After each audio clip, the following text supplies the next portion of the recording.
Too many humans, not enough space or resources to go around. The details are trivial and pointless. The reasons, as always, purely human ones. The Earth was nearly wiped clean of life. A great cleansing, an atomic spark struck by human hands, quickly raged out of control. Spears of nuclear fire rained from the skies. Continents were swallowed in flames and fell beneath the boiling oceans. Humanity was almost extinguished, their spirits becoming part of the background radiation that blanketed the Earth. A quiet darkness fell across the planet.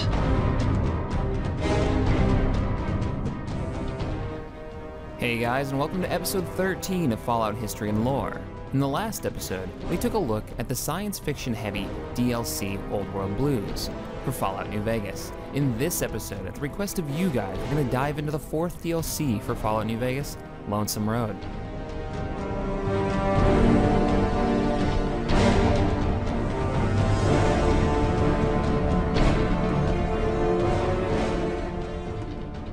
Lonesome Road is the final installment of the Fallout DLCs, bringing the courier full circle when you're contacted by a man named Ulysses, who is the original Courier 6, but refused to deliver the Platinum chip at the start of New Vegas' main story.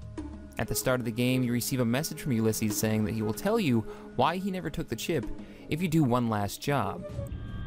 Why didn't I take the job? You, Courier. You were the reason. See the divide. See what happened. What was done. A job that leads the courier into the depths of the hurricane-swept canyons of the Divide, a landscape torn apart by horribly violent storms and earthquakes. Before the Great War, this area was home to Hopeville and Ashton, a missile base and city under its protection. Apart from being a major element of the ballistic defense matrix, Hopeville was also the subject of a major Big Mountain research project concerning meteorology mentioned in episode 12. A project that apparently ended in disaster, spawning the dust storms the Divide is famous for. At one point, the entire local hippie commune that protested outside Hopeville against the ongoing conflict of the Chinese-American War were rounded up by special riot control officers wearing the new model LAPD riot armor. The Great War apparently surprised the soldiers here, as the ICBMs never left their missile silos. A silence fell across the land. For 2 centuries, the soil of the Divide lay undisturbed by human presence. However, eventually a small survivalist community established itself in the area, created by the Courier. Kept alive, it prospered, and more settlers moved into the city.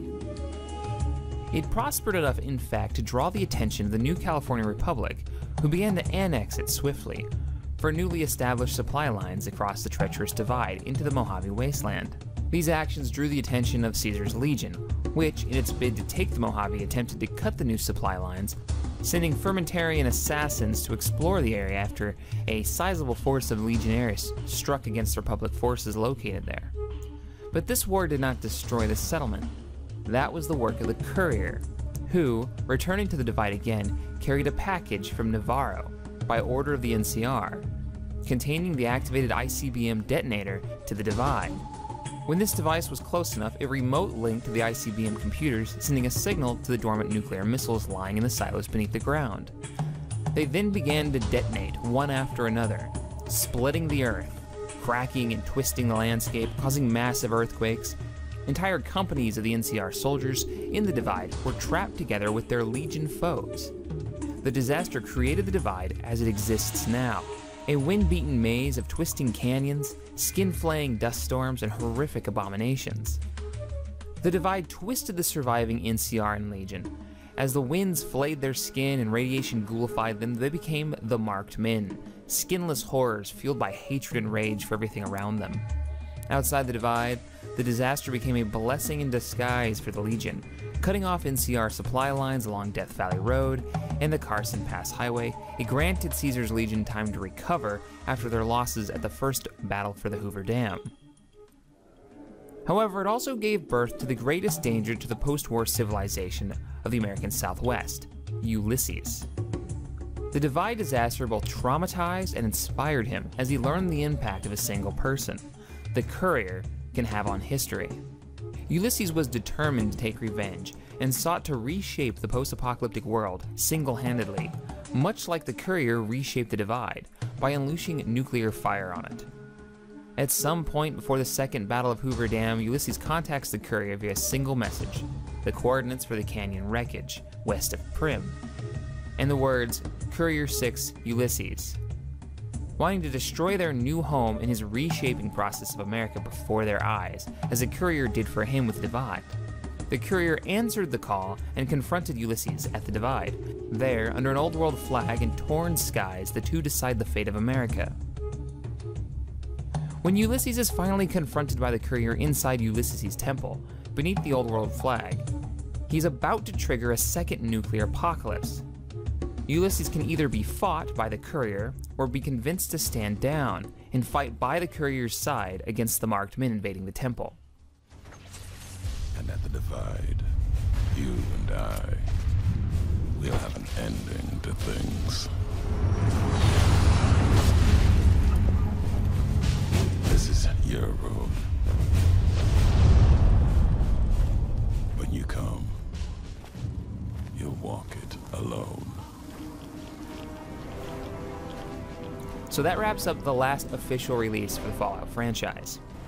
Now originally I was going to end this series, but I want to know your guys' opinion. Should I continue? I'm thinking about looking at each faction, their history, their goals. Let me know what you guys think. If you're interested in more history and lore, check out some of the other game series I've already covered, like the Battlefield franchise or Star Wars Battlefront. Recently, my first episode of the Elder Scrolls History and Lore was released on TGN. So if you enjoyed this video, please give it a thumbs up, subscribe here on TGN for more gaming goodness, or come on over to my personal channel, TheXPGamers, where we support the modding community. Thanks for watching, and I will see you guys next time.